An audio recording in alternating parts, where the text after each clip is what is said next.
Pride and Prejudice, Chapter 58, Part 2. After walking several miles in a leisurely manner, and too busy to know anything about it, they found at last, on examining their watches, that it was time to be at home. What could become of Mr. Bingley and Jane was a wonder which introduced the discussion of their affairs. Darcy was delighted with their engagement. His friend had given him the earliest information of it. "I must ask whether you were surprised," said Elizabeth. "Not at all. When I went away, I felt it would soon happen. That is to say, you had given your permission. I guessed as much." And though he exclaimed at the term, she found that it had pretty much been the case. "On the evening before my going to London," said he, "I made a confession to him, which I believe I ought to have made long ago.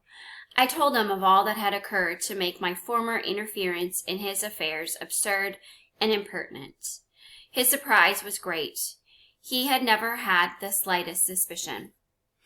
I told him, moreover, that I believed myself mistaken in supposing, as I had done, that your sister was indifferent to him, and as I could easily perceive that his attachment to her was unabated, I felt no doubt of their happiness together."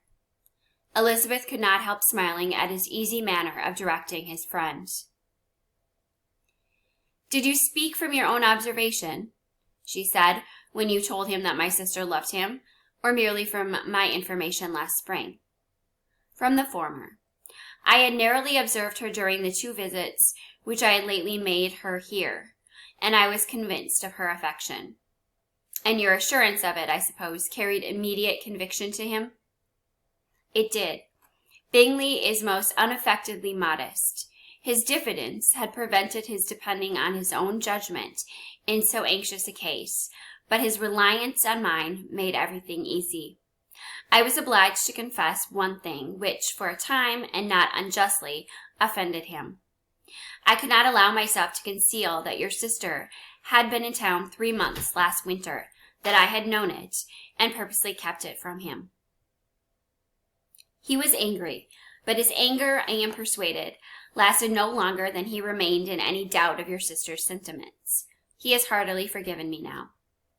Elizabeth longed to observe that Mr. Bingley had been a most delightful friend, so easily guided that his worth was invaluable, but she checked herself. She remembered that he had yet to learn to be laughed at, and it was rather too early to begin. In anticipating the happiness of Bingley, which of course was to be inferior only to his own, he continued the conversation till they reached the house.